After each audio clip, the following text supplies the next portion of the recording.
Hello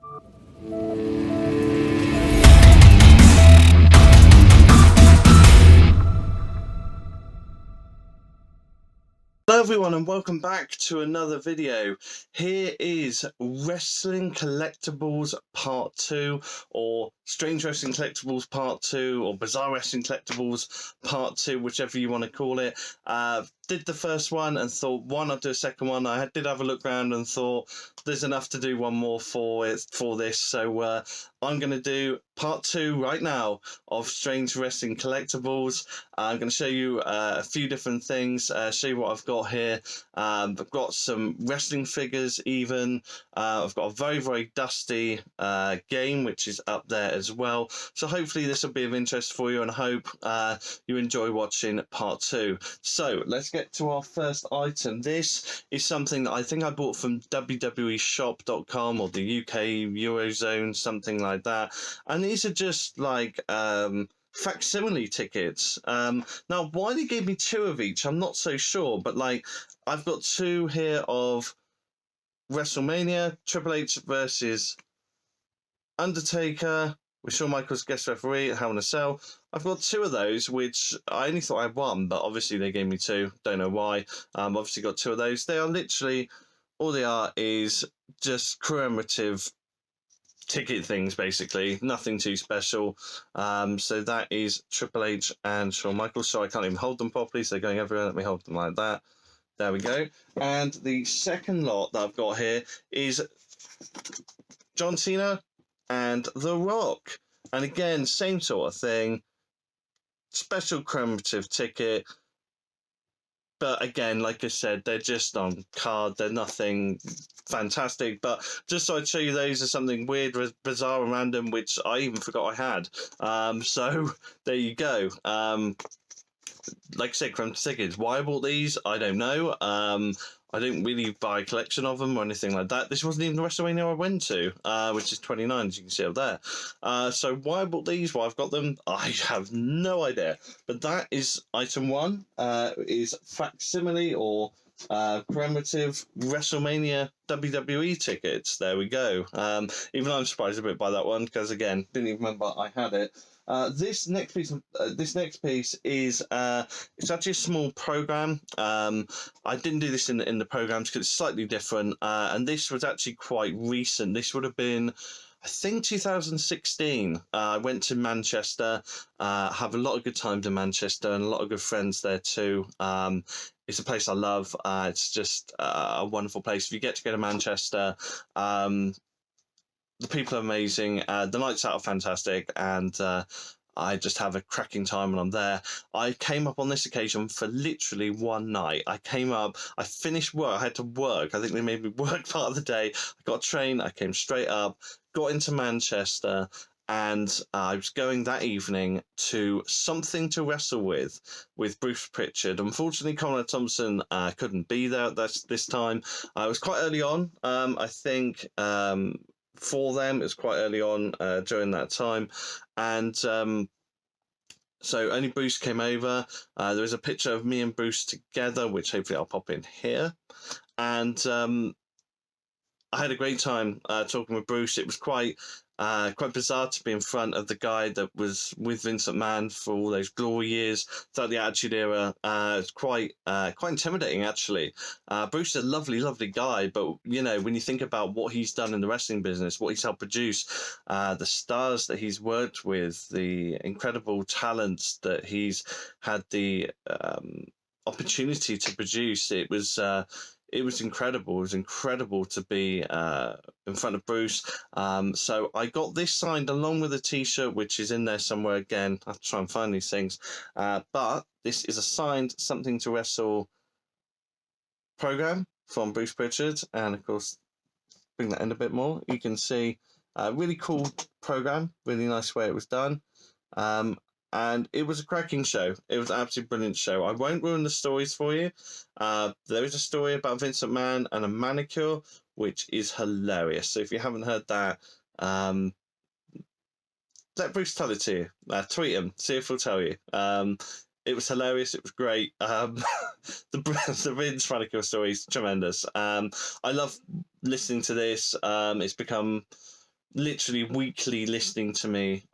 Even when I went to Japan in January 2017, I downloaded as many of these as I could. They kept me company on the flight, they kept me company in the hotel where me and my brother were staying. And when I couldn't sleep, I was listening to something to wrestle with. I had really bad jet lag. I went to Japan to see Wrestle Kingdom 11, and this kept me sane for a long, long time. So something to wrestle with, Bruce Prchard. Top-notch podcast. Make sure you go check it out. And like I said, sign there from Bruce to me with best wishes. There we go. So that is item number 2. Now, on to item number 3. Now, this is a bit of a different one. Now, item number 3 is actually, on first glance, just a normal old-school British wrestling program. I see Jake the Snake there, Earthquake. Now, what's cool about this is a couple of things. One, they actually put the match card in. So if you can see on this was the actual match card. I'll bring it back and then I'll zoom it in. But this was the match card for the show that night. So there it is. And I'll just bring it down so you can see there as well. And I'll just read that out to you. So it is tag captains Robbie Dynamite and Dean to Extreme. Then we have Skull Murphy versus Robbie Brookside, who now is a trainer in the WWE Performance Center, if you didn't know that. 2-ton American Avalanche, which I assume is Earthquake, versus Jake the Snake Roberts, which is really, really cool. Canada versus England match next, Joe Legend versus UK's own James Mason. And then in a tag match, we then have Robbie Dynamite and Tagore versus the British Dream Boys, Kid Cool and Dean to Extreme. And that is your match card. So that was really cool. It was really nice to find that. This event obviously took place in Swindon. And this program is actually signed by Jake the Snake Roberts. So there we go. There's a signed Jake the Snake program from a show in Swindon many, many years ago, and just thought it'd be cool to show you that, and just to show you a cool little piece of British wrestling merchandise, because I know British wrestling doesn't get as much publicity as it should.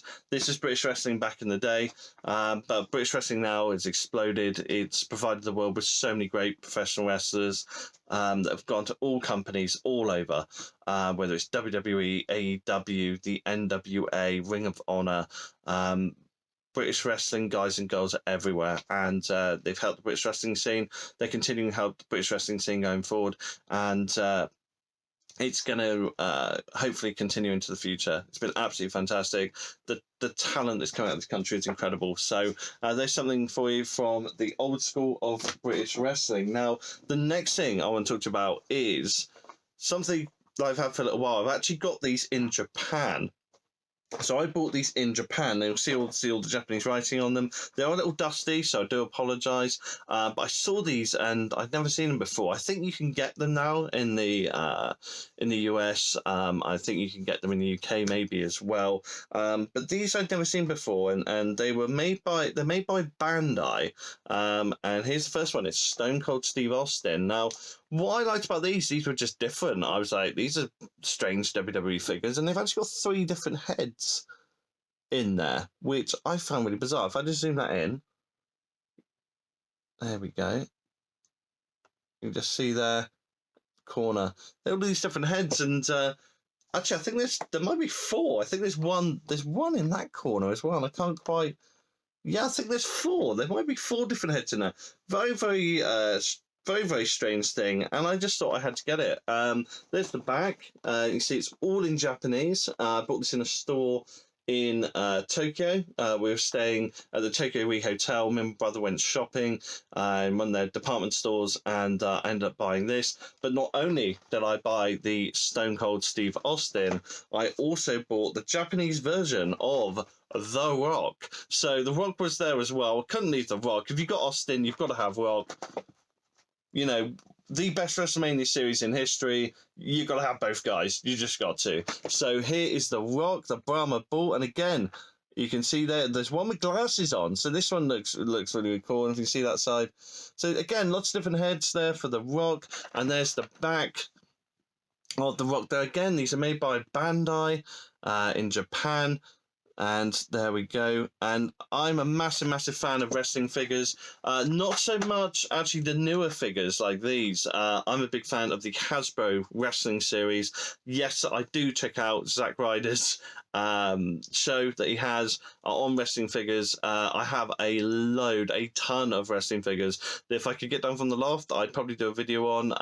God knows what condition they're in, but I love wrestling figures. Hasbro specifically. I just love them. I know people say Hasbro's too cartoony. These are obviously more realistic.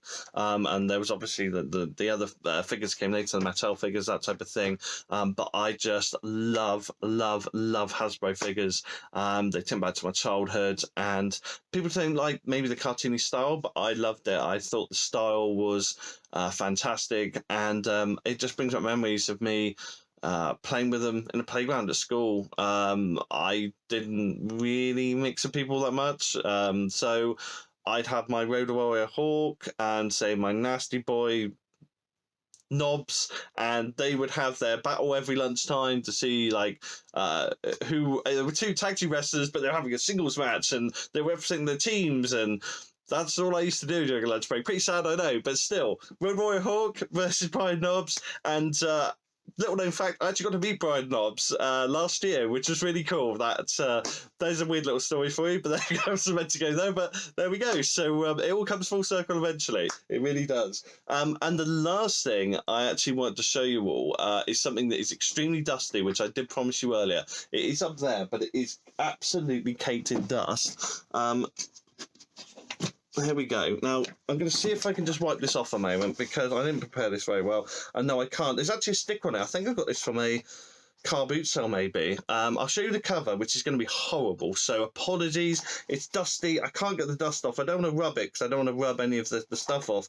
This actually was only 50p. This is a WWF Superstars card game. So very dusty. Hulk Hogan and Earthquake on the front. And if we open it up, it's there we go. It's actually quite good condition inside.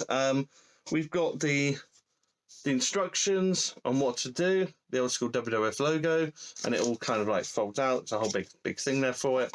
And in here, you've got, if I just bring some of these out, different strategy cards. I don't want to lose any of these, but they're all different on the back. So, example, you've got a Hulk Hogan there, Hulk Hogan card, and that is a number 8. Break hold, so there's a whole system for it then in the rules of how you play the game.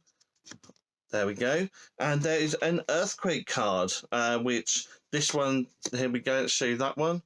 It's an Earthquake card, and this one's got pin on it. So an early WWF card game, basically, which, like I said, didn't really see around much. Like I said, cool little thing, not really too much on it. But like I say, a bit dusty, a bit horrible. But I thought I'd show you that just because don't see many of these things around now and again. It's an era I love. This, again, an era where professional wrestling was just larger than life, and it was all about the characters, and it was so cool. So I wanted to show you that as well, because that I just saw something that brought back so many memories, and it's only on that shelf up there, but I even forgot I had it. So again, during this time, sort of tidying things up, trying to get things sorted out, and coming across all this great stuff. So I hope you've enjoyed this video. I know I've rambled on for a little bit, but I hope part 2 has been interesting. I hope you've enjoyed looking at some of these out there, bizarre, strange wrestling collectibles. I might be able to find some more. There may be a part 3, who knows. If I can find some more, by all means, I will show you some more. I'll do some more rummaging and see what I can find. But ladies and gentlemen, thank you so much for all your support, and I will see you all again very soon.